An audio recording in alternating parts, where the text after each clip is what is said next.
सपा के कद्दावर नेता आजम खान ने आज किले के मैदान में गरजे। सपा प्रत्याशी आसिम राजा के लिए जनता से हाथ फैलाकर वोट मांगे। आज किले के मैदान में समाजवादी पार्टी के प्रत्याशी आसिम राजा के समर्थन में आजम खान ने एक विशाल जनसभा को संबोधित किया। आजम खान के साथ उनके विधायक बेटे अब्दुल्ला आजम खान और चमरौआ के विधायक नसीर अहमद खान सहित सपा के तमाम पदाधिकारी मौजूद थे। आजम खान ने अपनी स्पीच के दौरान कहा, 1942 से 2022 तक आज तक सबको जोड़कर रखा है, कभी हिंदू मुसलमान को आपस में टकराने नहीं दिया। आजम खान ने कहा, मुझे मारने का पूरा मंसूबा था लेकिन कत्ल का इल्ज़ाम लेना नहीं चाहते थे।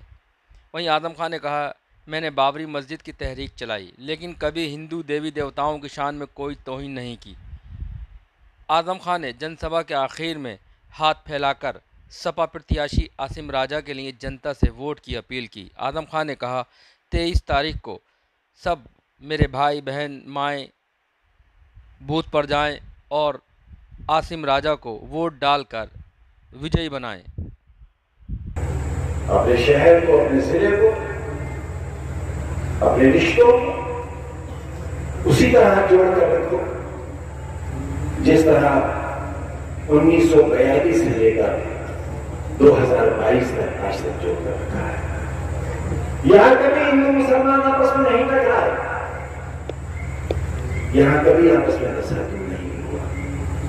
बहुत कोशिशें ये गोयल साहब मेरा दोस्त, जिले के सदर, ये आरएसएस के कार्यकर्ता थे, मैं जानता था।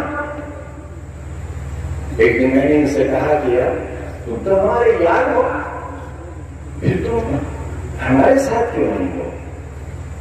बोले कि तुमने कभी कहा? मैंने कहा अब कह रहा हूं। बोले लो, हो गया तुम्हारा।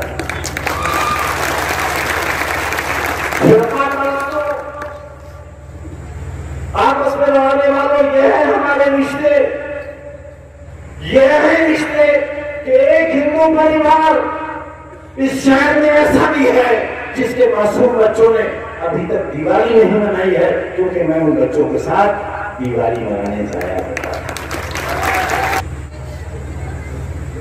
मेरी ये सेहत की कमजोरी बहुत दिन नहीं रहेगी।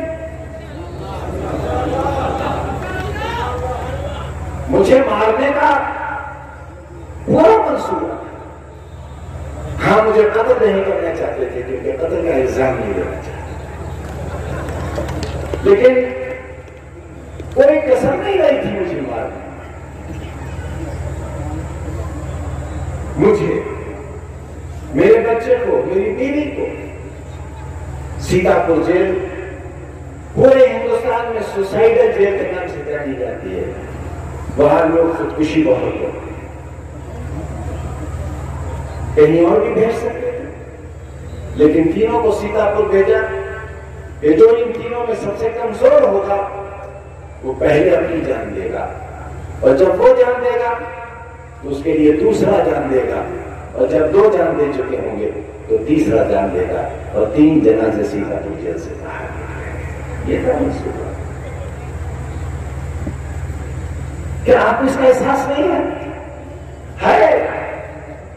हिंदुस्तान की कोई मस्जिद ऐसी नहीं है, कोई मंदिर, कोई गुरुद्वारा, कोई गिरजा ऐसा नहीं है जहां रामपुर वालों तुम्हारे लिए दुआ नहीं। मेरे प्यारे नबी के खिलाफ, उनकी तौहीन करने वाले के खिलाफ, या उन अल्फाज को जो हुजूर की शान में गुस्ताखाना करे गए, उनको दोहराना भी गुनाह है। उन अल्फाज की वापसी अपनी जबान से अदा करना गुनाह है।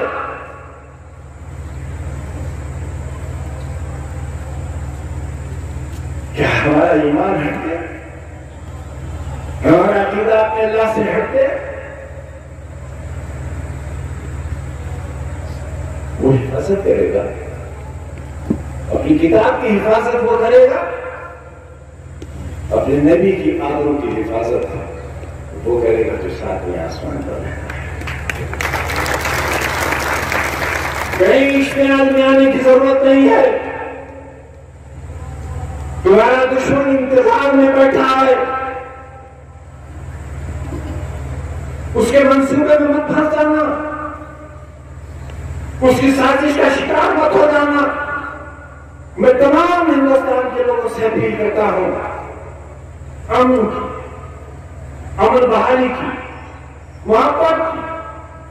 याद रखो, आज फिर दोहराता हूं, कभी आग से आग नहीं बुझाई जा सकती, सैलाब को पानी से नहीं रोका जा सकता, नफरत को नफरत से नहीं मिटाया जा सकता। आग के बुझाने के लिए पानी की जरूरत है और नफरत को मिटाने के लिए मोहब्बत की जरूरत है। कितनी बड़ी तहरीक चलाई बाबरी मस्जिद, नीयत था मैं, लेकिन एक बयान उस जमाने का किसी हिंदू देवी देवता के खिलाफ अगर दिखा दो, अगर हमारी जबान से तौहीन का एक लफ्ज कुछ सबूत के तौर पर पेश कर दो, तो पूरे परिवार के साथ रामपुर छोड़ देंगे और कभी शक्ल नहीं दिखाई दे रहा होगा। और ऐसा क्यों किया? क्योंकि मेरा दीन कहता है, मेरा अल्लाह कहता है, मेरा कुरान, मेरे नबी का हुक्म है कि खबरदार किसी दूसरे मजहब के पेशाओं को की तौहीन न करो, क्योंकि अगर पहुंचकर वो तुम्हारे पेशाओं की तौहीन करेंगे। बताओ, मेरी बात मानोगे या नहीं मानोगे? अगर मेरी एक तकलीफ के रात का बदला देना चाहते हो, सिर्फ एक रात का, 27 महीनों की एक रात के दुखों का अगर बदला देना चाहते हो, तो 23 तारीख को कोई अपने घर में बैठना मत। सूरज कितना ही तपिश ना उतर रहा हो, मेरी कोई माँ, कोई बहन, कोई बेटी अपने घरों में मत रहना। आसिफ राजा की फतह हक की।